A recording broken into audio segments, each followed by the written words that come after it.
Olá, tudo bem? Sou o professor João Batista do SEJA, sou professor de História.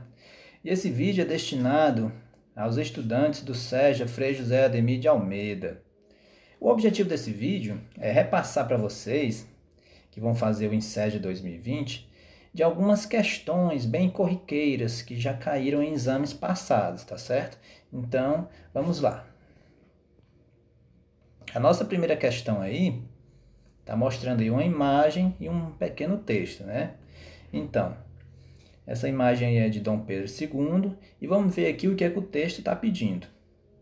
Desde os primeiros dias da República, os autores de livros didáticos para os cursos primário e secundário, obedecendo a critérios definidos pelas autoridades de governo na área da educação, passaram a estampar o retrato de Dom Pedro II, com as longas barbas e um aspecto cansado dos seus últimos anos de vida, para associar a República à imagem de velhice e coisa antiga. Então veja bem, aí no texto eles buscaram retratar nos livros didáticos a imagem de Dom Pedro II de uma forma bem decadente, né? Mostrando que a monarquia era uma coisa já antiga, uma coisa ultrapassada. Lembrando que aí é o início da República. Logo após a queda da monarquia, veio a República. Então, os republicanos queriam mostrar que o antigo regime era uma coisa ultrapassada, né? E vamos ver aqui o que é que pede aqui na questão. De acordo com o texto, o uso que se fez da imagem de Dom Pedro II tinha o objetivo de... Qual era esse objetivo? O que é que eles queriam mostrar, né? Como a gente acabou de ver no texto aí. O item A, valorizar uma tradição nacional. Não, isso aí está errado, né? Eles não queriam valorizar a monarquia, né? Eles queriam depreciar a imagem aí, né, da monarquia através aí da foto de Dom Pedro II. O item B, denunciar um costume aristocrático? Não, não tem nada a ver. Né? O item C, promover um estilo artístico? Muito menos. Né? O item D vai ser a nossa resposta, né? Que é desqualificar um regime político. Né? E qual era esse regime político? A monarquia. Então, os republicanos, através dos livros didáticos, passavam a imagem de uma monarquia sendo uma coisa velha, né? Através da imagem aí do Dom Pedro II, ok? Vamos adiante. A próxima. Pronto. A próxima questão aí temos um pequeno texto. E uma dica, sempre quando vocês forem ler o texto, vejam aí na descrição de onde é que ele foi tirado. No caso aí foi de um site, né, da Folha em 2015. Vamos ver o que é que fala aí. Cada vez que uma guerra ou desastre natural ameaça o patrimônio histórico e artístico de um país, agentes do Escudo Azul, que é um órgão internacional que tem o mesmo peso que a Cruz Vermelha nas Nações Unidas, entram em ação, em missão de inspeção e resgate. Foi assim com a Primavera Árabe, o tsunami no Japão e o terremoto no Haiti. Pronto, é uma questão que ela cai muito, que é a respeito do patrimônio histórico e artístico. Então, sempre está caindo essas questões que falam nessa questão do patrimônio histórico. Né? E as ações citadas no texto objetivam o quê? Né? Lembrando aí que esse escudo azul é um órgão que protege, né, os patrimônios, inclusive em períodos de guerra, né, como fala aí no texto, e desastre natural. Né? O terremoto no Haiti foi um desastre natural, o tsunami no Japão, e na Primavera Árabe foram confrontos civis, né, internos dentro do país. Então eles agem para proteger, né, o patrimônio histórico daquela região. Mas para qual é o objetivo, né? O item A, calcular o valor dos acervos? Não, eles não, aí não menciona a respeito de calcular o valor não, né? Eles estão apenas querendo fazer uma proteção, né? Uma inspeção e também resgate desses patrimônios. Então não tem nada a ver de calcular valores, o item A está errado. O item B, redistribuir a coleção dos museus? Também não. Eles agem, não é a questão de redistribuição de obras em museus, não. É para fazer o resgate quando se vê que está em perigo aquele patrimônio. O item C, conservar a memória das sociedades? Sim, exatamente isso. O patrimônio histórico e artístico serve para conservar a memória das sociedades, para que as futuras gerações conheçam suas origens, né? E também conheçam o seu passado, né? A população de determinada região conheça os seus ancestrais. E o item D é falso, né? Questionar a autenticidade das relíquias. Não, eles estavam lá apenas para proteger, não era para... O trabalho deles não é questionar a autenticidade, ok? Então vamos adiante. A próxima questão também vai trabalhar a respeito de patrimônio, só que tem um detalhe. O patrimônio cultural brasileiro é de forma imaterial, de natureza imaterial. Vamos ver aqui o que é que fala a questão. Vamos ler o texto. A Constituição Federal de 1988 estabeleceu que o patrimônio cultural brasileiro é composto também de bens de natureza imaterial, incluídos aí os modos de criar, fazer e viver dos grupos formadores da sociedade brasileira.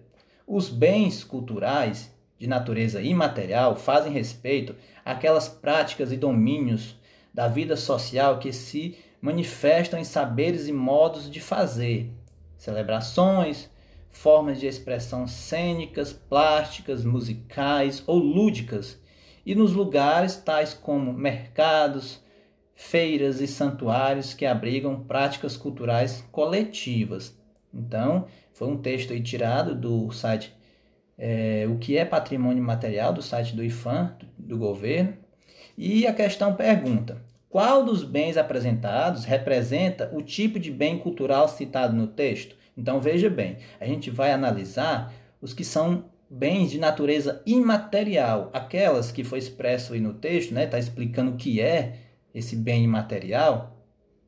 Imaterial seria aquela coisa que não é palpável, né? Ou seria mais a questão do modo da sociedade, os bens culturais, não é isso? Vamos lá, o item A, missões jesuíticas guaranis. Não, isso daí vai ser falsa, porque ela aí não vai se tratar de nada de natureza cultural, né? O item B, ofício das baianas de acarajé. Sim, a nossa resposta vai ser a letra B, porque o ofício, né, a prática das baianas de fazer o acarajé já virou algo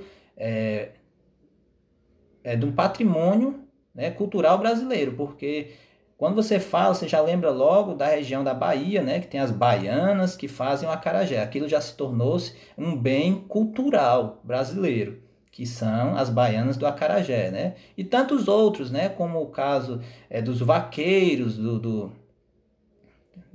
interior, do Nordeste, né? Apesar de não ser um patrimônio ainda, né, declarado, mas se torna também uma característica cultural daquela região. As baianas já se tornam, né, um patrimônio cultural brasileiro. O item C, cidade histórica de Ouro Preto, é um patrimônio, só que não se enquadra na questão de ser um patrimônio de natureza imaterial, né? Não é nesse quesito.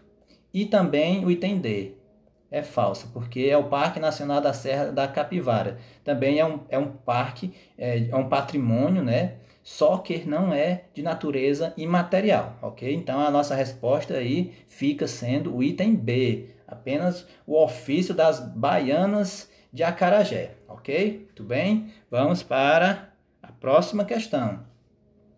Próxima questão aí a gente vai trabalhar um pouco do regime militar, que ocorreu em 1964. Vamos lá.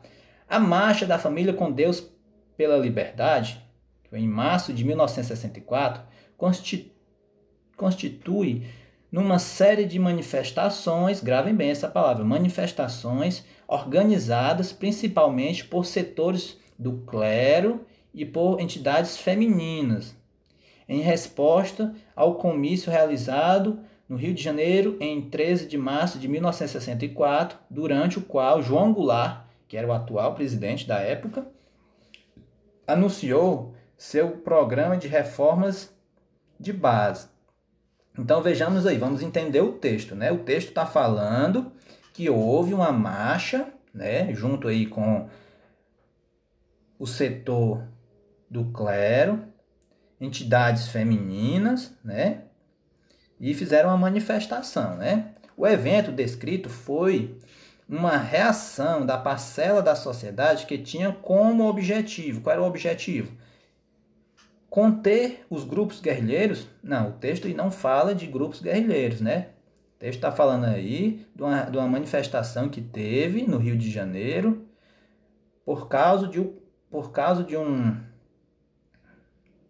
comício aí, né, do então presidente João Goulart, em 13 de março de 64. Então, o item A está falso, não tinha nada a ver com guerrilheiros.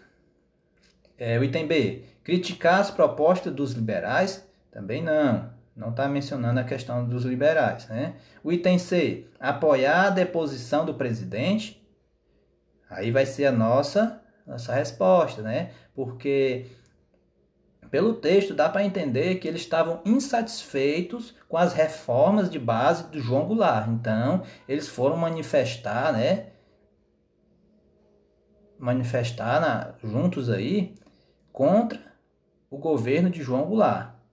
O item D, diminuir as desigualdades sociais. Não, eles não estavam falando aí nesse ponto. Eles estavam criticando o governo atual, que era João Goulart. Então, a resposta certa, letra C, tá ok? Então, vamos adiante. Teremos aí a próxima questão.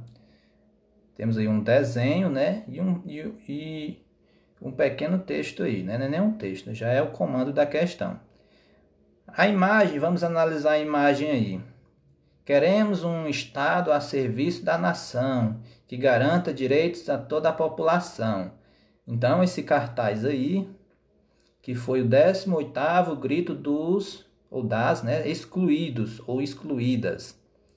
Foi 7 de setembro de 2012. Então, foi um cartaz que foi apresentado aí no dia do desfile cívico, em 7 de setembro, né? E vamos ver o que é que a questão diz. Realizado anualmente, o ato apresentado no cartaz propõe uma outra forma de celebrar a independência do Brasil, convidando a população a quê, né?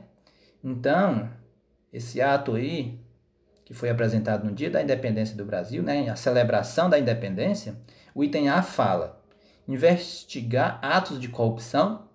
Não, né? O texto lá em cima, né, no cartaz, não menciona nada a respeito de investigar atos de corrupção. Então, o item A está errado. O item B, reivindicar direitos do cidadão? Então, a nossa resposta vai ser o item B, que é, eles estavam querendo reivindicar, né? Reivindicar direitos do cidadão. Lembre bem, lá em cima, lá no grupo, no cartaz, queremos um Estado a serviço da nação, né? Queria reivindicar direitos, né? Então, a resposta vai ser essa. E o item C, errado, acompanhar desfiles patrióticos? Eles estavam acompanhando, mas só que eles estavam reivindicando. Então, o item C se torna errado, né? O item D, comemorar conquistas populares? Não, estão querendo reivindicar direitos, né? Então, a resposta aí vai ser o item B, ok? Então, pessoal, para o vídeo não ficar muito longo, espero que vocês tenham gostado e uma boa sorte na prova. Leiam com calma. Veja só que todas as respostas você pode interpretar nos textos, nas imagens, então tenha calma, tá certo? Na hora da leitura, da análise da questão, tá ok? Boa sorte a todos e até mais.